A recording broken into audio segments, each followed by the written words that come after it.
Tudo bem com vocês? Vamos lá, esperando as pessoas entrarem. Estamos aqui hoje com uma live incrível, que agorinha vai começar.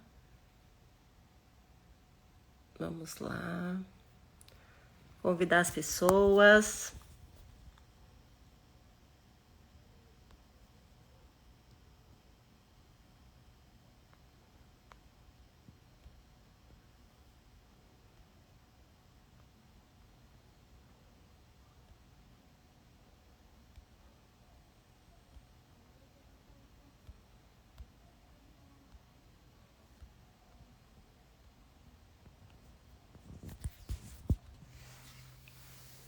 Vamos lá.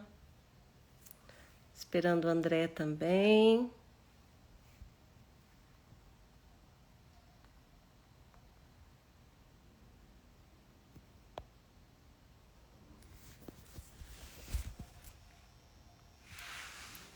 As pessoas estão entrando. Deixa eu só ver o story do André. O Instagram.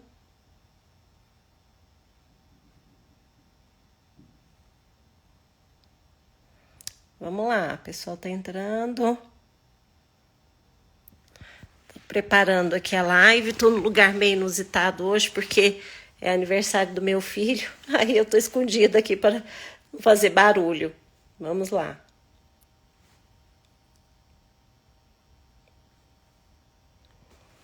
Lucimar entrou, Juliana.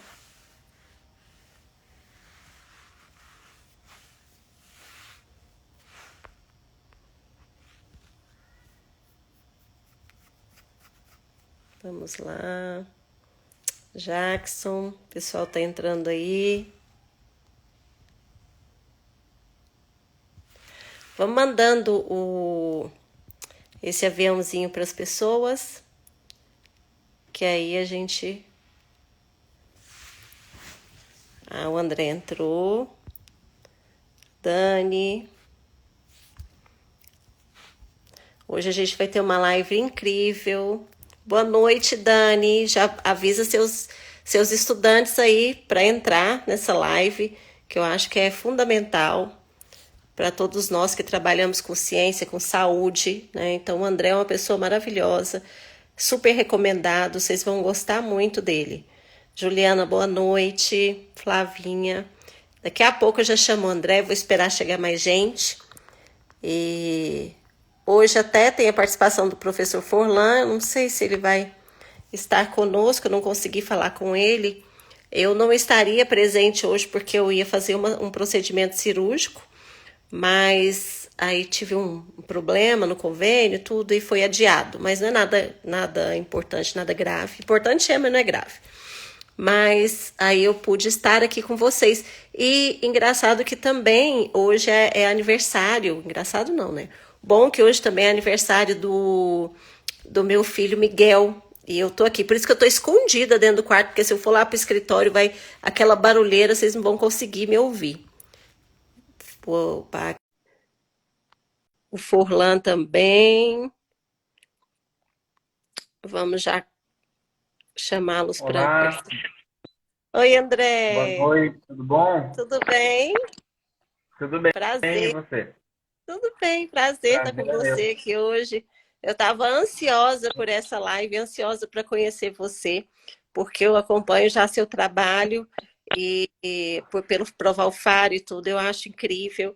Eu acho que todo mundo tem que ter, né, um pouco mais de conhecimento, de contato com você para aprender direitinho como é que é o que é essa medicina baseada em evidências, saúde baseada em evidências também, que não deixa de ser. Então, muito Uhum, importante você estar aqui. Eu vou aceitar o Forlan também, que vai participar conosco aqui. tá certo. Nossa live hoje vai estar brilhante com vocês. E eu queria, André, que você se apresentasse.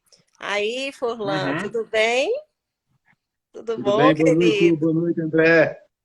Olá, É, boa noite, boa noite. hoje a gente tem uma figura de peso aqui conosco. Gente, vocês que estão com a gente na live, tem um aviãozinho ali do lado, vai mandando para as pessoas entrarem. A gente deixa gravado, a gente tem muitos acessos depois que a live passa, porque muita gente nesse horário, 7 horas, ou está no trânsito, ou está chegando em casa, mas depois a gente está assim com acessos absurdos.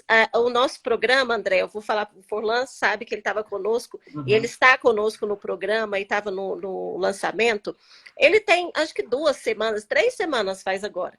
E assim, está sendo falado, as pessoas estão gostando muito, porque a proposta do Provalfar, que o próprio nome indica, que é o Programa de Valorização Farmacêutica, é que a gente traga todas as áreas de atuação do farmacêutico para a categoria, para ela perceber que tem um leque de áreas de atuação. Então, a gente está sempre trazendo pessoas de referência para estar conosco, para conversar com esses farmacêuticos e mostrar, abrir um pouco a mente deles e mostrar outros caminhos, né, Forlan?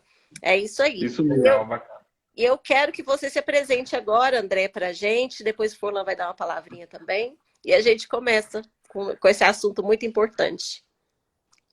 Tá bom. Então, obrigado pelo convite. Fiquei muito feliz, né, de ter sido convidado para essa conversa. E, em especial, quando a gente pode conversar com nossos pares farmacêuticos aí também. Eu fico sempre muito feliz de falar com aqueles que compartilham da mesma formação que eu, né? Embora eu sempre esteja conversando com as pessoas de diversas áreas da saúde aí. Meu nome é André Bach, eu sou formado pela UEL, Universidade Estadual de Londrina, eu fiz farmácia lá, e lá também eu fiz meu mestrado e doutorado na área de ciências fisiológicas, farmacologia, né? Desde então, também, desde o começo do mestrado, eu também trabalho como docente, dei aula de farmacologia em Londrina, né, em várias universidades, inclusive na própria UEL. E atualmente eu trabalho no Mato Grosso, em Rondonópolis, na Universidade Federal de Rondonópolis, onde aqui a gente não tem o curso de farmácia, né? Então eu trabalho junto ao curso de medicina, às vezes contribuo alguma coisa ou outra com o curso de psicologia, etc.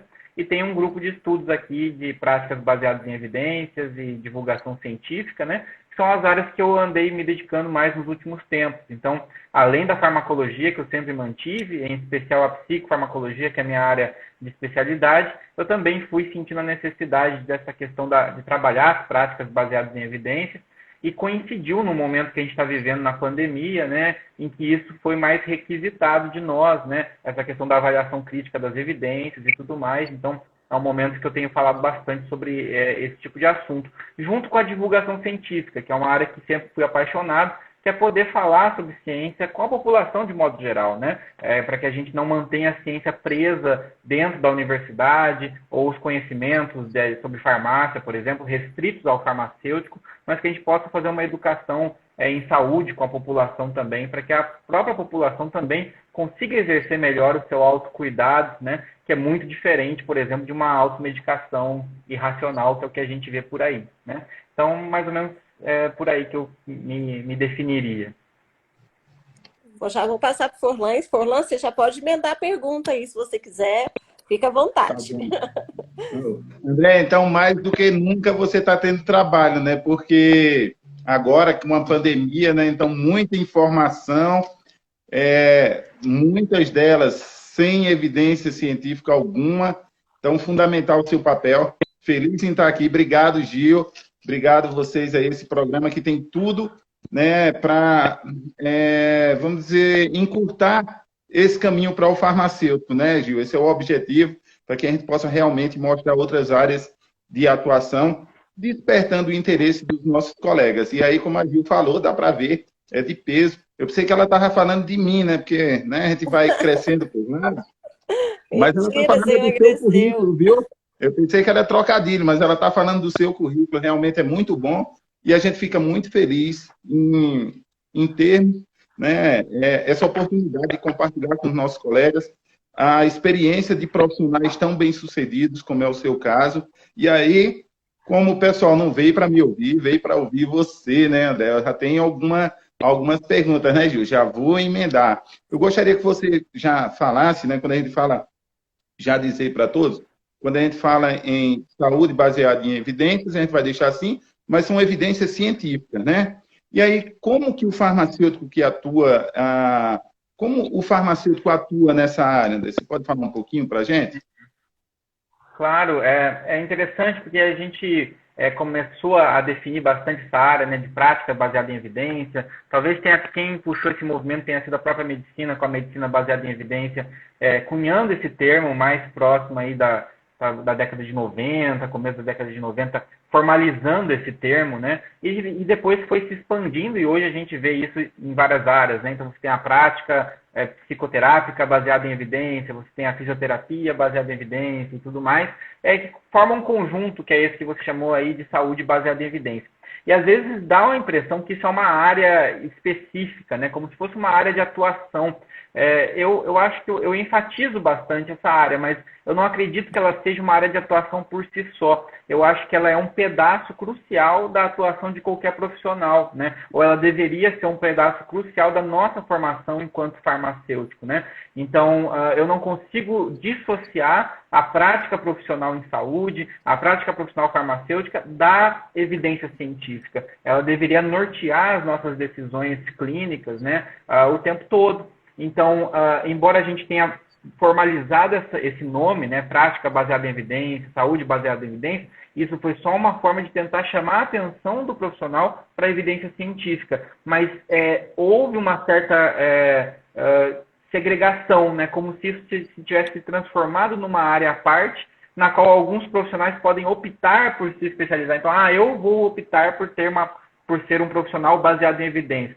Mas aí eu fico pensando, e o outro profissional, então? Quer dizer que existem os profissionais que não precisam se basear em evidência, ou é desnecessário se basear em evidência, né? Então, eu brinco com os alunos da medicina também, onde eu atuo, que a medicina baseada em evidência não é uma especialidade médica, né? Ela compõe a medicina, né? Existe a medicina baseada em evidência, e talvez uma parte da medicina, uma parte da farmácia, ela não seja necessariamente baseada em evidência, porque é uma parte que necessita de outras questões. Por exemplo, o atendimento individual ao paciente, né? Conversar, ter empatia pelo paciente, essa troca, isso não é necessariamente científico, isso é uma questão humana que todos nós temos.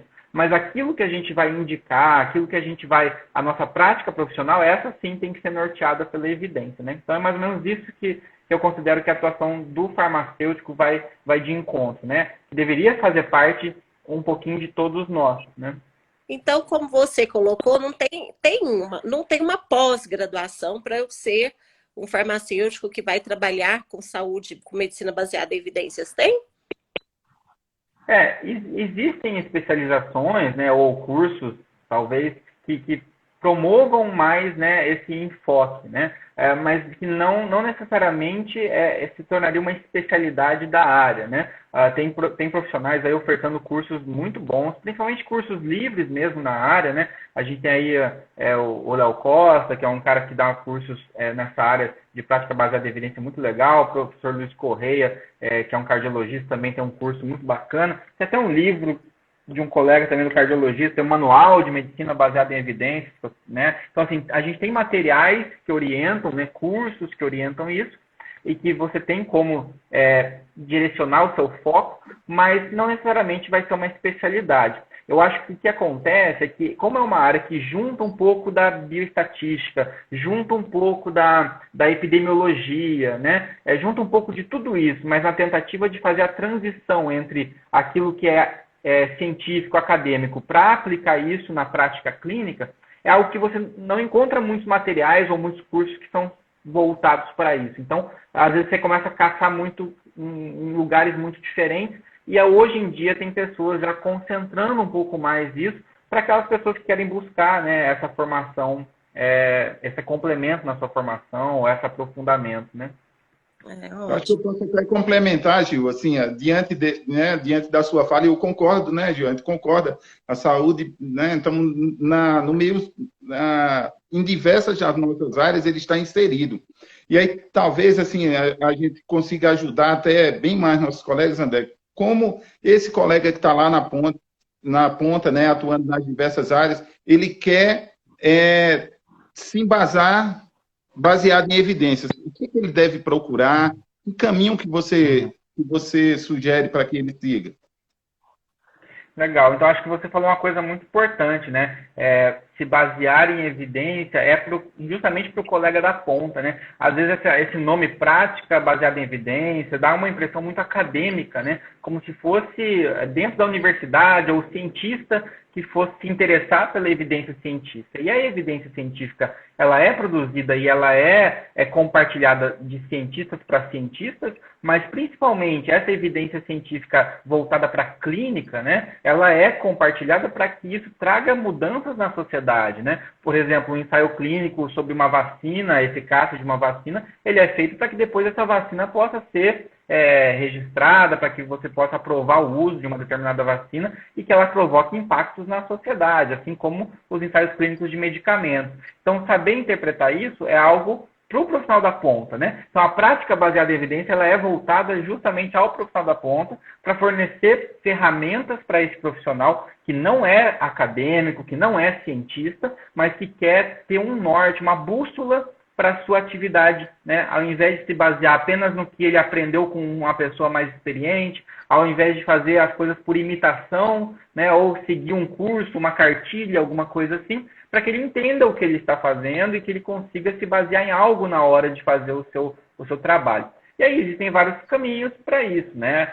Eu acho que o caminho principal, né, é voltar a atenção para aquelas áreas nas quais a gente mais ignora durante a nossa graduação, que a gente corre delas porque a gente quer muito ver, por exemplo, né, eu que minha especialidade é farmacologia, então sempre fiquei muito interessado pelos mecanismos de ação dos medicamentos, pela fisiologia, pela fisiopatologia, então sempre correndo atrás disso, e aparece aí uma disciplina de epidemiologia, daí você fala, nossa, epidemiologia, aí estatística, daí a gente torce um pouco o nariz por metodologia científica, aí a gente faz aquele TCC corrido lá, em norma da ABNT, você começa a pensar que ciência é norma da ABNT, então a gente acaba deixando isso tudo muito de lado, né, porque a gente está focado em entender como que o organismo funciona, mas aí depois a gente vê que essas ferramentas ficaram ali para trás, fazem falta lá na frente, na hora que a gente precisa olhar um artigo científico e saber se aquele artigo ele é válido, se ele tem realmente um bom artigo científico,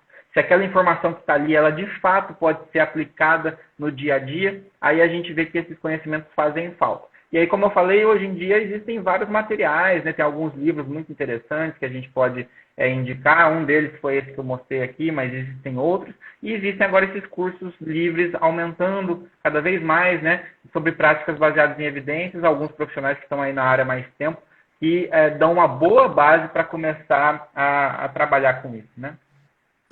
Eu vi, André, que você teve uma atuação muito forte agora na pandemia, defendendo até, não vou dizer defendendo, mas falando com propriedade sobre as vacinas e rebatendo várias fake news que estão circulando.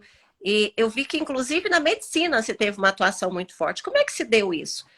Como que você foi procurado? Por que você foi procurado? E o que você está percebendo desse movimento, às vezes, anti-vacina? E como que você está vendo isso daí hoje? Tá. É interessante, né? Eu sempre gostei disso que eu falei da divulgação científica, né? Desde 2016 eu atuo junto a um podcast chamado SciCast, né? Que é um podcast que visa popularizar o acesso à ciência por meio de podcasts. Então, nisso eu sempre estive nos programas cujas pautas são pautas da área da saúde, envolvendo medicamentos. Então, sempre tentando tornar mais acessível, né, a informação à população, a informação científica à população. Já em 2018 eu coordenei o Pint of Science em Londrina, que é o evento em que a gente vai para o bar falar sobre ciência nos bares, né? Então, ao invés de ter uma banda tocando no bar, ao invés de ter as pessoas estão lá tomando chopp, mas a gente está falando sobre temas científicos de maneira popular com a população, né? Então, eu sempre tentei popularizar um pouco a ciência. O meu Instagram já era um Instagram um pouco mais pessoal, profissional no sentido que eu postava um pouco as atividades profissionais que eu fazia, mas eu não divulgava a ciência pelo meu Instagram pessoal. Porém, na pandemia, com toda a dificuldade em que eu notei que as pessoas começaram a ter sobre entender a questão dos medicamentos, quando começou a surgir a história de cloroquina, começou a surgir a história até da ideia das vacinas, muitos colegas, né, alunos, ex-alunos, me mandavam mensagem perguntando, professor, explica um pouquinho melhor esse negócio de cloroquina, funciona ou não funciona? Tem artigo que fala que funciona, tem artigo que fala que não funciona, esse negócio de vacina faz mal, não faz mal? E aí eu comecei a expressar isso no Instagram para ficar mais fácil de comunicar isso para as pessoas, e acabou que chamou um pouco a atenção, e algumas pessoas se identificaram, eu acho, com a minha forma de comunicar essa informação, e acabou, né, tendo hoje a minha plataforma de maior impacto de divulgação científica, né? E aí, sobre a sua pergunta das vacinas, né, e o crescimento do movimento antivacina, primeiro, não é bem uma novidade, né? Acho que em 2017, se eu não me engano, recuperei uns posts meus mais antigos e eu estava lá justamente discutindo notícias que falavam para nós que a vacinação contra sarampo havia diminuído a cobertura vacinal, sim, que a vacinação para poliomielite havia reduzido também, havíamos tido alguns surtos esporádicos de sarampo em alguns locais, né? Sim. Casos começando a reaparecer. Rubéola também. Mostrando... Oi? Desculpa, rubéola também.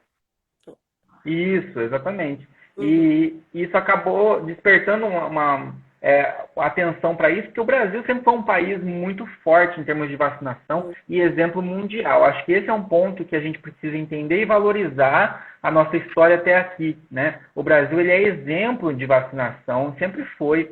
Então, quando às vezes a gente fica tentando olhar para fora para buscar soluções sobre a vacinação, a gente já foi solução para a vacinação para o mundo, exemplo de vacinação, né?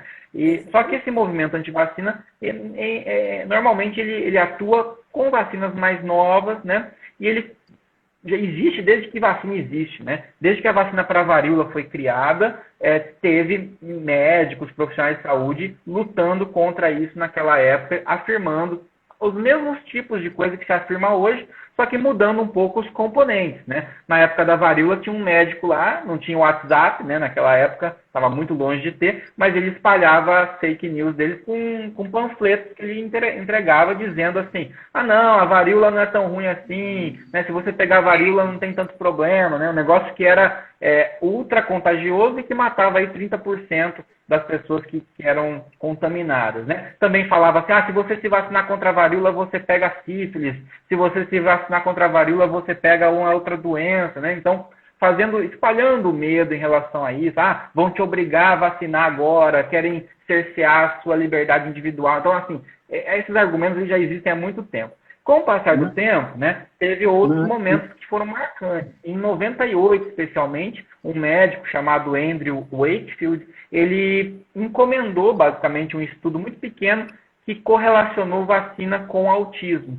Ele fez um estudo muito mal feito, inclusive com fraude, né? Era a tríplice viral que ele estava usando, só que ele tinha parceria com um advogado que queria encontrar essa associação para que ele pudesse orientar famílias, né, de pessoas, de mães, né, cujos filhos estivessem no espectro autista, para processar as indústrias farmacêuticas e ganhar dinheiro em cima disso. Então, ele forjou uma associação entre vacina e autismo para poder processar a indústria farmacêutica para ganhar o dinheiro da indústria. E ao fazer isso e conseguir publicar esse artigo na Lancet, que é uma revista muito renomada, ele causou um pânico mundial e, assim, foi o grande crescimento do movimento antivacina, né? Isso foi questionado desde aquela época e depois de estudos muito maiores, estudos de coorte aí, com mais de 500 mil crianças, mostraram que não existe qualquer correlação entre isso.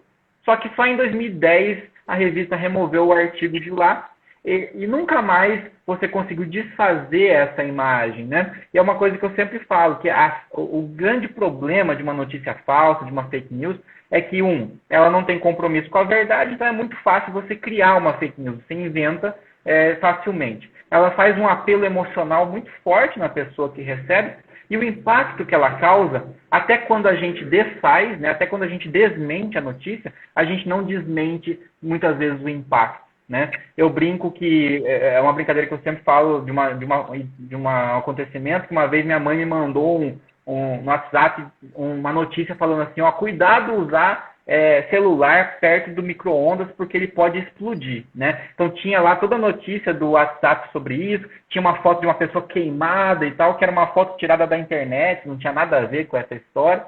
E quando eu fui ver certinho essa história, desmenti, mostrei para minha mãe toda a história, ela terminou e falou assim para mim: é verdade, isso é uma fake news.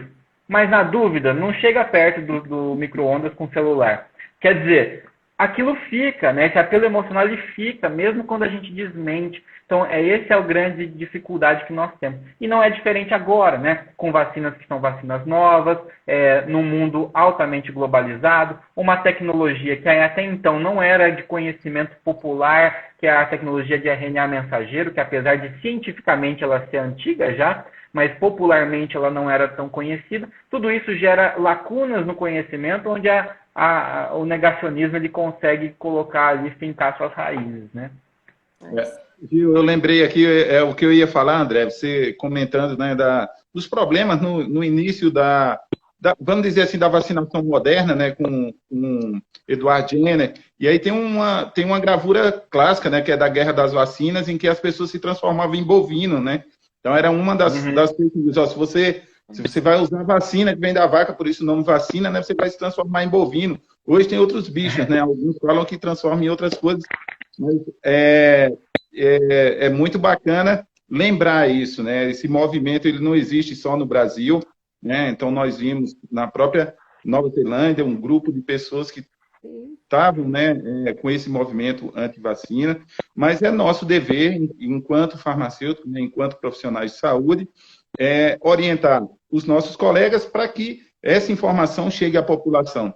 E você faz isso muito bem, dá para entender, né, Gil, por que procuraram ele, a forma fácil como você fala. Então, a gente tem, é bom quem está assistindo aqui, que muitas pessoas, eu também venho da academia, né, a Gil também, mas a ideia que as pessoas têm de quem faz pesquisa é mais ou menos daquele cientista maluco, né? Descabelado, com jaleco, todo desarrumado, bagunçado, e tá aí você, tá aí a Gil, tô aqui eu, para desmistificar tudo isso, que a ciência está além daquilo, né? Então, é claro que ela exige dedicação. E até,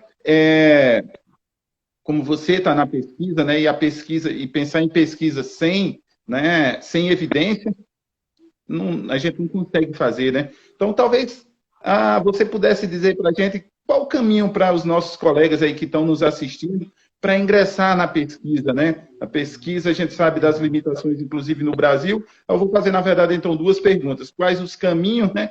E as dificuldades que nós temos hoje e como eles podem vencer esses obstáculos? Certo. Então acho que para a gente só deixar bem assim claro, né, essa questão da prática baseada em evidência, ela independe de você ser um pesquisador ou não, né? Ela deve ser acessível para qualquer profissional e é feita para o profissional da ponta poder usar. Então, interpretar a ciência, ser alfabetizado cientificamente, entender ciência, isso eu acho que é algo que todos os farmacêuticos, todos os profissionais de saúde precisam ter, né? Interpretar, ter esse linguajar, ser alfabetizado nisso. Agora, produzir conhecimento científico, aí sim a gente pode restringir a um grupo, né, que são aquelas pessoas que resolvem, então, dedicar suas carreiras à pesquisa, né, e fazer, então, a pesquisa na área da saúde.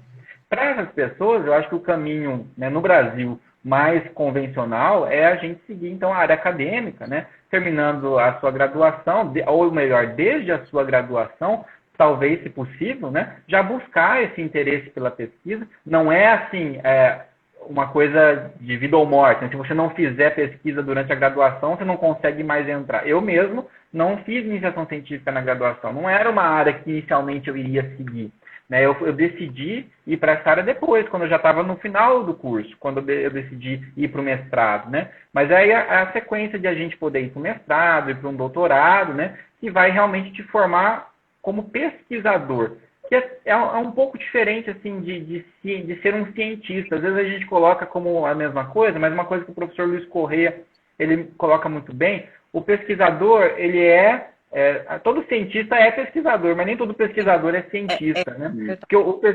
pesquisador ele vai fazer a pesquisa, né? Ele sabe executar tecnicamente como fazer aquela pesquisa que ele está fazendo. Agora, pensar cientificamente, ter um olhar científico sobre aquilo, interpretar essa evidência dentro de um ecossistema científico que vai se formando, né? Isso é um verdadeiro cientista capaz de fazer. Tem pessoas que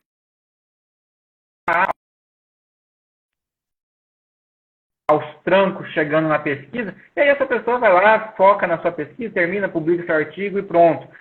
Mas é interessante que a gente tenha a soma dessas coisas, né? A capacidade de ser um pesquisador, de escrever esses dados, de conseguir formular, né, conhecimentos que podem ser úteis para a sociedade, né? Isso não se restringe, obviamente, à pesquisa aplicada. É claro que a pesquisa aplicada ela é aquela que vai se comunicar mais diretamente com a área técnica, área prática. Então, um ensaio clínico, por exemplo, se comunica mais diretamente com o profissional da ponta do que um estudo em rato, por exemplo, né? Mas esse estudo em rato ele dá a base para a ciência aplicada. Então, a ciência básica também ela é fundamental. E aí acho que os desafios nesse sentido, né, é justamente a falta, talvez, de incentivo, de investimento em ciência de fato, né? Então a gente vê cada vez mais a ciência recebendo menos investimentos ao longo do tempo, sendo que é algo que deveria receber mais investimentos. A gente vai perdendo essa nossa autonomia científica, né, dentro do nosso país. A gente começa a depender cada vez mais da ciência que é produzida fora do nosso país, né? Acho que esse é um grande ponto. E eu acho que o outro ponto é justamente esse alinhamento. A gente alinhar a prática e a sociedade com aquilo que acontece dentro da universidade. E eu acho que a divulgação científica, a gente falar com a população sobre a ciência, faz falta nesse momento, porque chega um ponto que os cientistas ou a ciência, a academia se fecha tanto ali comunicando entre si, que a população que está fora não entende e não enxerga os impactos disso para ela. E não valoriza, e acaba não valorizando, né? E a gente precisa dessa valorização. E uma coisa que eu acho importante também, às vezes, é a linguagem. A gente pode estar na academia com professores, mestrado, doutorado, etc. A gente tem uma facilidade de interpretar, mas as outras pessoas, mesmo formadas, muitas vezes não têm. Então, se a gente não consegue traduzir, né, essas evidências científicas, esses artigos, o que tem de novo, fica difícil, se a gente não consegue entender, fica difícil para a gente explicar isso para as pessoas. Então, às vezes, o debate fica vazio, porque eu acompanhei muito isso nos debates quando a gente estava falando de medicamentos, e é claro que a gente queria que a cloroquina funcionasse, que a ivermectina funcionasse, é óbvio que a gente queria uma doença que era uma doença extremamente contagiosa, uma doença que tem uma letalidade alta, porque você fala de 3%, mas que ela contamina, assim, a maioria da população é alto. Então, você queria que esses medicamentos funcionassem. Então, teve essa dificuldade de achar esses estudos, porque muitos estudos pequenos, com a população restrita, meio tendenciosos, eles iam e falavam, não, olha aqui, funciona, porque tantas pessoas morreram, tantas foram internadas, tantas que usaram medicamento estão melhores. E aí consegue até fazer uma análise estatística significativa quanto a isso.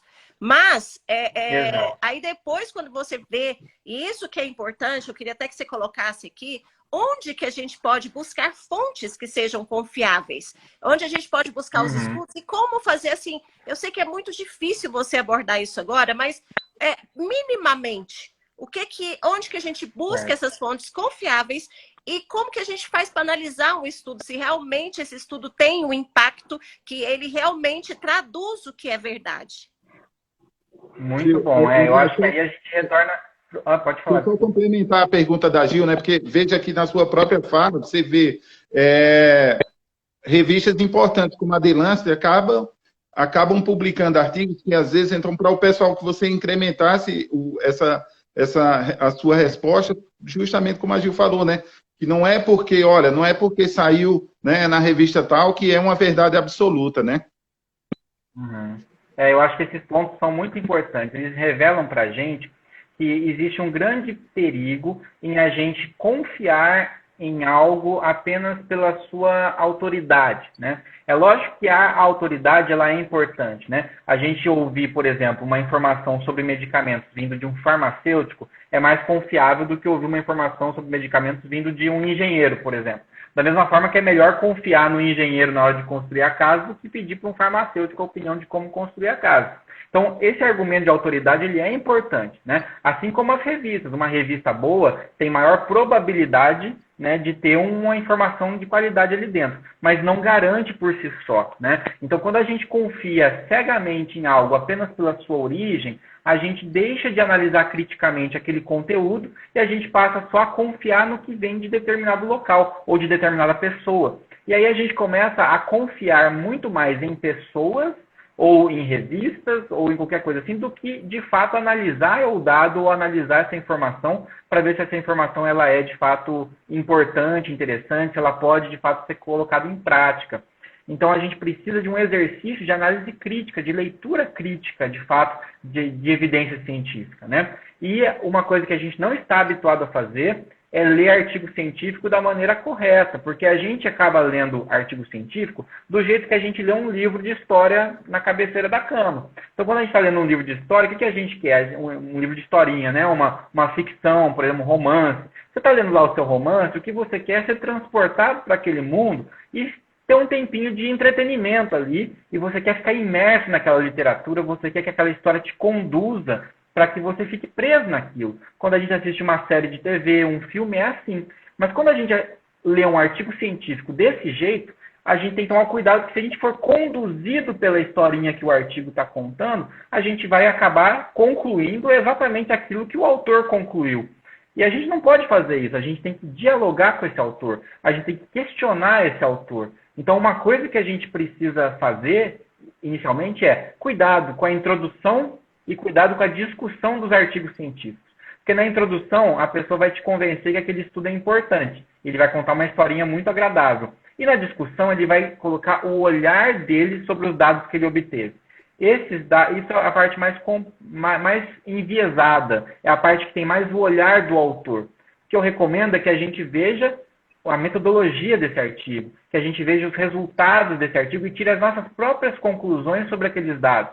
E depois a gente olha e conversa com esse autor, né, mentalmente e fala, poxa, mas esse autor está concluindo isso, mas será que ele podia concluir tudo isso em relação aos dados? Os dados que eu olhei não mostram isso para mim. Os dados que eu olhei mostram um efeito muito menor. Né? Esse cara está exagerando os dados que ele quer publicar. Então, isso acontece muito. Uma coisa que acontece muito nas conclusões de artigos, só para ilustrar, né? A gente não tem como esgotar esse tema aqui, mas só para ilustrar. Nas conclusões acontece muito o que a gente chama de spin, que é quando o autor torce a conclusão. Por exemplo, o objetivo do estudo, vamos supor um medicamento para a COVID, e o objetivo do estudo era ver redução de mortalidade, né? Então, esse era o desfecho principal avaliado no estudo, toda a estatística foi voltada para isso, eles compararam dois grupos para ver se um grupo que recebia medicamento morria menos por Covid do que o grupo que não recebia.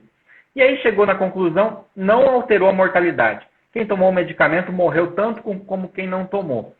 Então, era esse o resultado final para reportar. Nosso estudo conclui que não existe alteração de mortalidade. Mas aí, eles fizeram várias coletas dos pacientes e viram lá que a carga viral no dia 7 estava mais baixa no grupo que tomou medicamento. E aí, o que o autor faz? Ele vai lá e coloca, não houve redução na mortalidade, mas o nosso medicamento reduziu a carga viral no dia 7. Né? E aí, por isso nós recomendamos urgentemente que passe a fazer uso desse medicamento e seja distribuído por toda a população. Quer dizer, olha o que aconteceu, eu fiz um spin.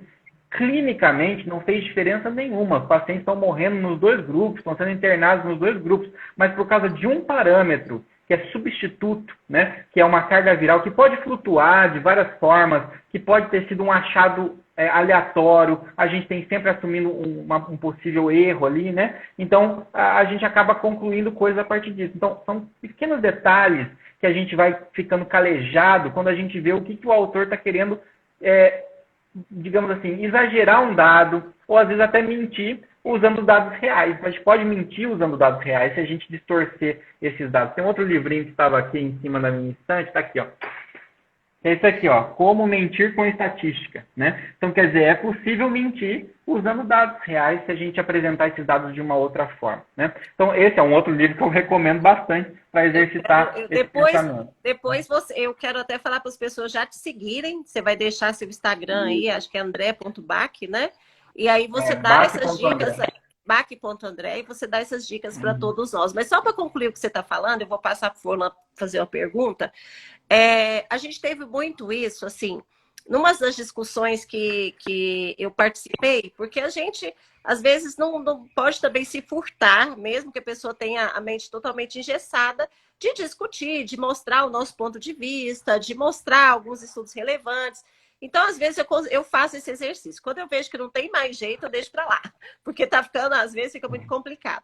Mas aí, num desses, aí uma pessoa escreveu, me perguntou assim, mas, doutora, como que você explica? Porque o pesquisador francês, aquele Didier Raoult, né?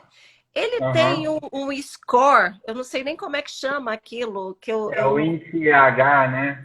índice H, altíssimo. Quer dizer que ele publica, ele é maravilhoso, ele é isso, ele é aquilo. E esse outro que você está citando, esses outros, não chega nem perto. Aí é o que você colocou. Às vezes você vê a pessoa ou a revista e você acaba se fechando para fazer um questionamento e um raciocínio crítico, né? E Uhum. também para contribuir, eu sempre, quando vou ler um artigo, eu leio ali o resumo e vou para a metodologia. Eu não sei se isso é certo, né? Mas eu sempre vou É. lá na metodologia, vejo se é um estudo que realmente tem uma população N que é considerável, se é um duplo cego, se é randomizado, né? Eu acho que essas coisas que dão mais credibilidade ao estudo. Né? O que você acha? Perfeito. Não, exatamente, eu acho que é isso mesmo. A gente tem que analisar o quanto que esse estudo ele é capaz de controlar os vieses, né? Aquelas coisas que confundem a nossa análise. Então, isso tudo que você está mostrando, né? Uma randomização adequada, um número adequado de indivíduos participando do estudo, tudo isso dá mais precisão estatística e controla elementos que são os vieses que confundem a nossa análise. Então, você está prestando atenção no desenho de estudo, na qualidade metodológica. Quanto maior o rigor metodológico, mais confiável é a informação que está sendo dita ali. E quando a gente faz um estudo com rigor metodológico muito baixo mesmo, e um dos primeiros estudos que ficou em alta foi justamente o do Didier Raoult, que ele fez um estudo com 24 pessoas, 24 pacientes, era open label, quer dizer, não era cego, né, e não era randomizado. E esse estudo que circulou por aí, que deu a base para tudo que foi feito depois em cima disso, um estudo mal feito, ele funciona como uma fake news científica, que é o pior tipo de fake news que existe, porque você tem lá um resultado publicado numa revista científica, onde as pessoas falam, está publicado, isso é ciência, né? E não necessariamente o que está publicado é ciência. Então, ninguém em sã consciência, né? Nenhum profissional, nenhum médico, ninguém vai falar assim, olha, eu não me baseio em evidências para tratar o paciente, eu trato do jeito que eu quiser, tá da minha cabeça. Ninguém fala isso, todo mundo acha que se baseia em evidências. Mas existe uma diferença muito grande entre se basear em evidência científica e se basear nos artigos que eu gosto de ler e que falam aquilo que eu quero ouvir, né? Então, existe uma diferença de postura muito grande entre eu estou em dúvida e por isso eu vou buscar a evidência científica e vou interpretar essa evidência à luz do ecossistema científico e eu vou tomar decisões baseadas no que eu encontrar ali. Talvez eu encontre ali uma coisa que vai contra o que eu acredito, mas isso que a evidência científica está me mostrando. Essa é uma postura. E tem a outra postura, que é o profissional que já pensa algo, então, para mim, tal coisa funciona. E aí ele vai atrás dos artigos que falam que funciona e ignora todos os outros que falam que não funciona. E ele não olha a qualidade metodológica. Ele não é capaz de hierarquizar esses estudos entre estudo bom, estudo ruim, estudo confiável, estudo não confiável, né, para que ele possa tomar sua decisão. Então, eu sempre falo que qualquer coisa que você quiser falar, qualquer besteira que você quiser falar, você vai encontrar artigos científicos que comprovem essa sua besteira.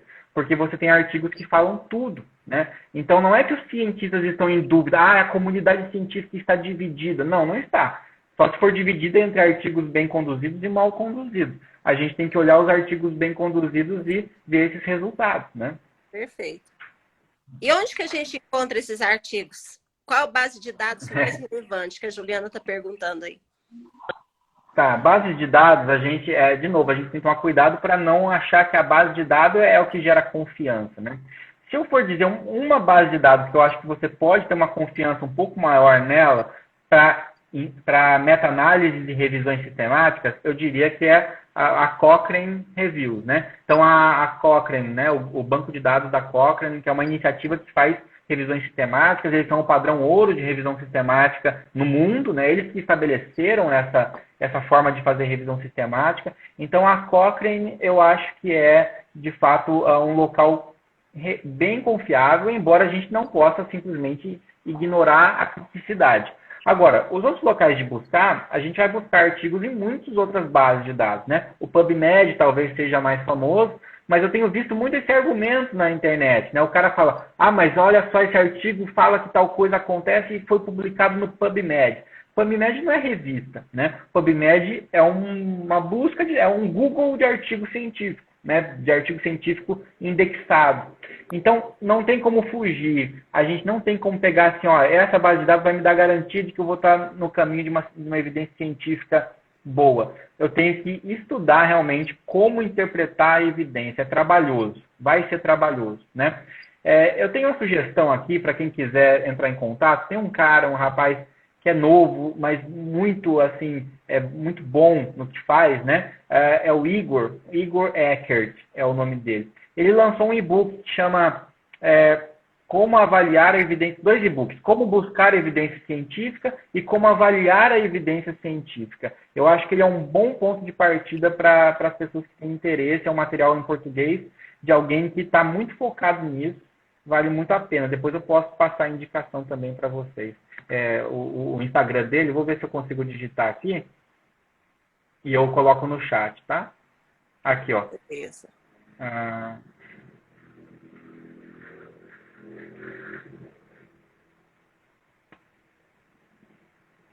Aqui. Depois vocês buscam o Instagram dele aí. Ele tem um material muito mastigado de como buscar e de como interpretar evidências. Eu acho que é um bom ponto de partida. Maravilha. Muito bom. Só a título de contribuição, né, André Agil, grande parceira, sempre foi uma apoiadora. O ano passado não, em 2020, com essa época de pandemia, a gente tem que parar um pouco, né? Às vezes a gente se perde nesses 2 anos, mas logo no começo da pandemia foi uma preocupação do Conselho Federal de Farmácia e dos conselhos regionais em fornecer informações que fossem confiáveis para o farmacêutico na ponta, né? Então, hoje a gente dispõe lá de uma página dedicada exclusivamente à Covid. Então, nós temos a Covid-19, nós temos a equipe do Sebrim, ela faz, né, a análise desses artigos e aí ela disponibiliza lá um material, aquele material mais relevante. Então, é um filtro bom, né, Gil?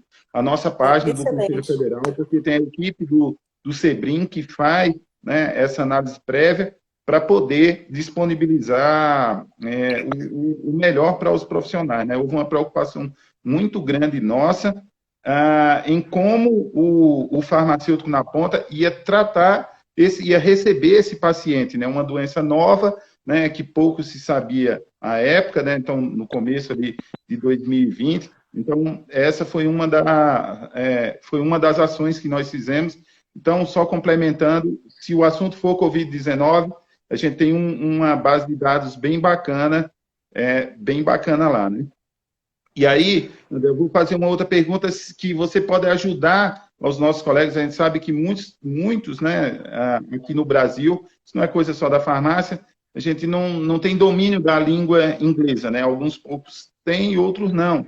Isso acaba dificultando um pouco, né? Então, gostaria que você falasse da importância, né, do domínio da língua inglesa para a profissão, por mais que a gente saiba, mas aí baseada na sua experiência, e também para aquele que não tem ainda os caminhos, né, enquanto ele não adquirir, que eu acredito hoje que seja fundamental, né, Gil? A língua inglesa não tem como a gente escapar em tudo, né? Exatamente, é muito difícil escapar disso, né? Porque os materiais desses artigos científicos, por exemplo, eles vão estar publicados em grandes revistas, né? A gente falou sobre a questão que as revistas científicas não dá para confiar apenas pela revista, mas a gente sabe que sim, algumas revistas elas têm um critério maior para selecionar os artigos que entram nela, né? Então não é fácil você publicar um artigo na revista Nature, na The Lancet, como a gente falou, e outras grandes revistas. O critério a taxa de rejeição de artigos é muito grande. Então entram ali os artigos principais, né? O New England Journal of Medicine, que é onde tem saído a maioria dos ensaios clínicos sobre vacina saíram lá, né? Os estudos do recovery, né, saíram lá também. Então, grandes estudos têm saído nesses locais. Quando a gente não tem o domínio da língua inglesa e a gente não consegue ler esses artigos, a gente depende de alguém que tenha traduzido essa informação, né? Então, a gente acaba dependendo de uma informação que está num site que traduziu e resumiu aquilo para mim, né? E eu posso correr o risco de sofrer algum tipo de telefone sem fio ali, né? Então, a hora que foi traduzida essa informação para o português, traduziu perdendo alguma informação importante, você não consegue olhar os dados diretamente da fonte para fazer aquela análise crítica que a gente está falando. Então, é necessário o domínio do inglês. Eu não vou dizer que é impossível começar a estudar artigo científico sem conhecer o inglês. Dá para começar. Os dados são bastante objetivos, né? Então, embora você tenha dificuldade em ler uma discussão, em ler uma introdução, e essa parte a gente já viu que é a parte que mais distorce as informações, né? Os dados mesmo, as tabelas, os resultados, eles são um pouco mais objetivos. E talvez ali você começar aquilo lá jogando num Google Tradutor e começando a quebrar um pouco a cabeça para olhar aqueles números e discutir os dados, já vai te ajudar bastante, né? Mas é um quebra-galho ali, enquanto você vai se aprimorando no inglês, né? Não tem como fugir da leitura, né? Então, não estou falando que você precisa entrar num curso de inglês para sair falando inglês ou conversando inglês. Você precisa de uma leitura instrumental do inglês que você vai ler focado para a sua área técnica, né? É isso aí. E você tinha falado dessa coisa de ingressar nessa carreira acadêmica, na pesquisa. Uma coisa que eu deixo de contribuição, tem muitos estudantes também que nos assistem e depois acessam a página do Provalfar. Na academia mesmo, eu entrei para fazer mestrado quando eu me identifiquei com uma área de atuação que eu gostava muito, procurei um professor que ministrava, e eu gostava muito de fazer seminários, queria ser uma professora universitária e pesquisadora, e fui fazer estágio gratuito mesmo, dentro do laboratório, começa a ter esse início com essa pesquisa, e depois a gente consegue entrar num mestrado, num doutorado, já o caminho fica um pouco mais fácil quando você já vem. Não que você formado não consiga, igual você mesmo deu o seu exemplo, mas o caminho fica um pouco mais fácil dentro da academia mesmo, você já se identificar e já começar a fazer pesquisa com uma área que você se identifica melhor. E você considera que o farmacêutico pesquisador contribuiu para a vacina da Covid? Ah, sem dúvida, né? Eu acho que assim, o farmacêutico ele tem muita expertise nessa área e consegue fazer uma transição muito grande entre vários pontos aí, né? O farmacêutico ele tem um bom conhecimento de química, mais que qualquer outro profissional da saúde. Eu acho que o farmacêutico é quem mais tem uma base de química forte, de fisiopatologia e principalmente, né, dos fármacos em si, da farmacocinética, da farmacodinâmica, etc. E dentro das vacinas a gente considera muito a questão da imunologia também. Muitos farmacêuticos estão dentro da área imunológica, né? Então, tanto a pesquisa básica, que vai dar a base para essas vacinas, quanto também dentro da pesquisa um pouco mais clínica, também você vai ter o farmacêutico ali, sim, atuando, né? Então, contribui com certeza. E tem contribuído também, né, alguns farmacêuticos nessa parte também da educação popular nisso, né? O farmacêutico, muitas vezes, ele é o profissional de referência para a população, né? É o serviço de saúde que a população busca e às vezes é o mais acessível à população, é a farmácia, né? Então ele chega na farmácia como porta de entrada para o serviço de saúde. Então o farmacêutico que está ali, né, é muito importante que ele seja capaz de se comunicar e de entender sobre esses assuntos para dialogar com a população, ao invés de contribuir com a desinformação. Então, acho que a gente tem uma grande responsabilidade a partir do momento que a gente é farmacêutico e está lá, né? Porque se a gente não fizer o nosso trabalho bem feito, a gente pode contribuir negativamente. E se a gente fizer bem feito, a gente pode contribuir positivamente. Então, e não tem muito meio termo. Ou a gente vai estar trazendo uma contribuição para a população, ou a gente vai estar prejudicando a população. Então, não tem muito em cima do muro o farmacêutico que não faz muita coisa. Ou ele faz bem, ou ele faz mal, né? Então, a gente precisa cuidar para que a gente, enquanto profissional, a gente consiga fazer bem para a população. André e Forlan, a gente está caminhando para o finalzinho da nossa live. Eu vou fazer uma última fala, vou passar para o Forlan e você encerra. E até tem um colega que colocou aqui para chamar o Léo Costa para a live. A gente chama, Léo, você vai vir numa próxima live. Agora a gente está sem tempo, infelizmente. Mas, se sinta-se convidado. O curso do Léo Costa é o que eu mais recomendo.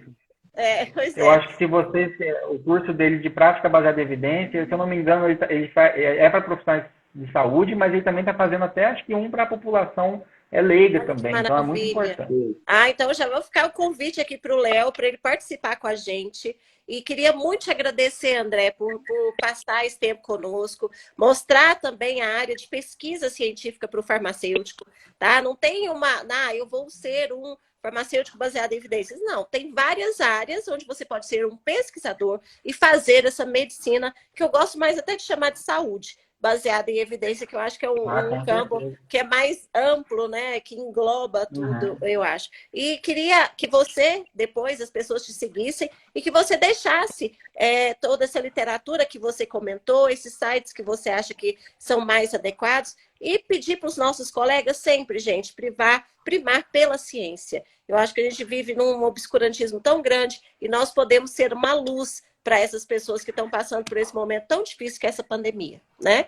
Fiquem com Deus e semana que vem a gente vai ter uma próxima live que a gente vai divulgar aí para vocês. Passo a palavra agora para o Forlan para fazer suas considerações finais e para o André para fechar, ok? André, eu vou te agradecer e eu quero fazer o seguinte aqui, Gil, um bate-bola bem rápido com o André. Eu vou fazer algumas perguntas sim ou não, coisa bem direta para a gente fazer um resumão. Ótimo. Meu peso como farmacêutico, quando o assunto é saúde, é o mesmo de um leigo? Não, não. É um peso que tem que ser mais considerado, né? A gente deve ser valorizado e respeitado, né? Sou farmacêutico, recebi uma notícia, devo replicá-la? Ó, apenas depois de você ler e de você interpretar essa notícia e de você analisar com ceticismo. A dica que eu dou é, se a notícia que você receber é boa demais, se você gostar demais, não replica. Olha com cuidado. Porque quando a gente não gosta, a gente olha com cuidado, mas quando a gente gosta, a gente replica sem ler direito. Então, aquilo que confirma a sua crença. Tome cuidado. Recebi, André. Eu não tenho certeza se a notícia é fake ou se ela é verdadeira. Replico? Não, né? Aquele negócio, na dúvida vou passar aqui para vocês, pessoal. Nunca faça isso. Na dúvida, não faça, né? Não, é o contrário. Pegar essa notícia e trocar uma ideia com alguém que é referência para que ela possa junto te ajudar a avaliar, é legal? É legal. Trocar ideia com alguém é sempre legal, mas também não levar aquilo como uma autoridade. Ele sabe mais que eu, então o que ele falar sobre aquilo está correto. Precisamos a gente também desenvolver as ferramentas para analisar criticamente na hora de debater, né? Perfeito. André, muito obrigado, foi muito bom. Gil, obrigado pelo convite, a todos vocês que estão nos assistindo. E eu quero agradecer, né, em meu nome, em nome do Profalfar, em seu nome também, Gil, já que estamos aqui, a sua presença. E eu passo para que você possa fazer um encerramento. E, mais uma vez, eu reforço o convite da Gil. Vamos seguir o Bassi contra o André, que é sucesso, hein? Tá bom, obrigado, gente. Agradeço novamente o convite. De mensagem final, é uma coisa que eu gosto sempre de falar. A gente que é o profissional relacionado ao medicamento, a gente tem que saber que o medicamento é uma intervenção muito importante, uma ferramenta muito importante, mas que sempre que eu uso um medicamento ou indico um medicamento, eu tenho custos envolvidos. E quando a gente fala custo, é o custo financeiro para o paciente, ou se for distribuído, é para o sistema de saúde. Esse é um custo. Mas tem um outro custo que o paciente paga com a saúde dele. Ele está disposto a enfrentar efeitos adversos para obter um benefício, né? Ele está pagando, então, na forma da saúde dele, do desconforto dele em relação aos efeitos adversos. E tem um custo comportamental, que sempre que a gente usa um medicamento, a gente sente que a gente está sendo tratado, a gente tem esperança de melhorar, a gente tem esperança de melhorar da Covid, de não pegar Covid, qualquer coisa assim. Então a gente está tendo uma promessa que gera uma mudança no nosso comportamento. Então olha o tanto de coisas que uma pessoa paga na hora que ela usa um medicamento. Ela está pagando muito caro, né? Então o que ela precisa receber em troca é um benefício. E quem mostra benefício ou não são as evidências científicas, né? Que depois vão ser individualizadas ao paciente. Mas eu tenho que ter uma segurança de que aquilo traz um benefício que supera todo esse custo que está sendo investido nesse tratamento, né? Então a gente precisa garantir, é uma questão ética até, que a gente garanta que o benefício supere todos esses custos, tá? Obrigada, André. E, ó, teve muita gente importante nessa live, viu? Nosso presidente do Conselho Regional de Farmácia estava aí, nossos conselheiros, a Ana Malia, a Daiane Serpa, a Carla Guedes. Ai, tanta vez, eu acho que eu vou esquecer as pessoas. Tem Fábio Ferracini, um professor palestrante maravilhoso, presente também na nossa live. E todos vocês que fizeram, que participaram hoje, sigam o Provalfar, converse e informe para as pessoas que a gente tem agora esse canal de comunicação e que a gente vai estar juntinho com vocês, se possível, toda semana. Viu? André, fique com Deus. Muito obrigada. Estamos sempre à sua disposição. Muito obrigada por tanto, viu? Tchau, Obrigado pelo Fernando. convite. Tchau, tchau, pessoal. Obrigado. Um abraço. Tchau, tchau. Tchau, tchau.